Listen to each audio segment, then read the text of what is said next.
लोगों में भेदभाव करने से हमारा मन अशांत हो जाता है और हम लक्ष्य से भटक जाते हैं। सुख शांति चाहते हैं तो छल कपट न करें और सभी को समान समझें। माता काली के मंदिर में रामकृष्ण परमहंस बैठे हुए थे। उस समय एक साधु मंदिर में आया। उस साधु ने रामकृष्ण परमहंस को नहीं देखा, लेकिन परमहंस जी की नजरें उस साधु पर थी।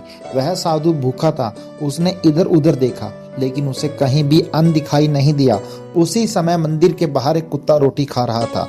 वह साधु उस कुत्ते के पास पहुंचा और कुत्ते को सीने से लगाकर कहा, अरे भैया, अकेले अकेले रोटी खा रहे हो, हमें नहीं दोगे? ये दृश्य वहां कई लोगों के साथ परमहंस जी भी देख रहे थे कि कैसे वह साधु उस कुत्ते से मनुष्य की तरह बात कर रहा है, उसे सीने से लगा रहा है। वह साधु कुत्ते की रोटी में से थोड़ा सा हिस्सा लेकर खाने लगा। उसके बाद मंदिर में दर्शन किए, विधि विधान से देवी की स्तुति की और वहां से चल दिया। रामकृष्ण परमहंस ने अपने भतीजे को बुलाया, जिसका नाम हृदय मुखर्जी था। उन्होंने भतीजे से कहा, हृदय, तू हमेशा पूछता है ना कि साधु कैसे होते हैं, तो जा इस साधु के पीछे पीछे, जो ये तुझसे कहे तो मुझे आकर वह बात बताना।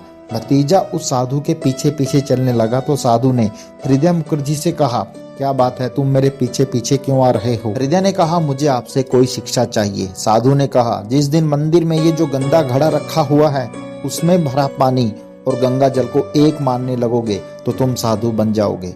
बहुत सारा शोर और किसी की बंसी की मधुर आवाज को एक समान मानने लगोगे तो दोनों ही मधुर लगने लगे तो समझ लेना कि तुम सच्चे ज्ञानी बन रहे हो। ये बात हृदय ने परमहंस जी से कही तो परमहंस जी ने कहा, यही साधु का लक्षण है।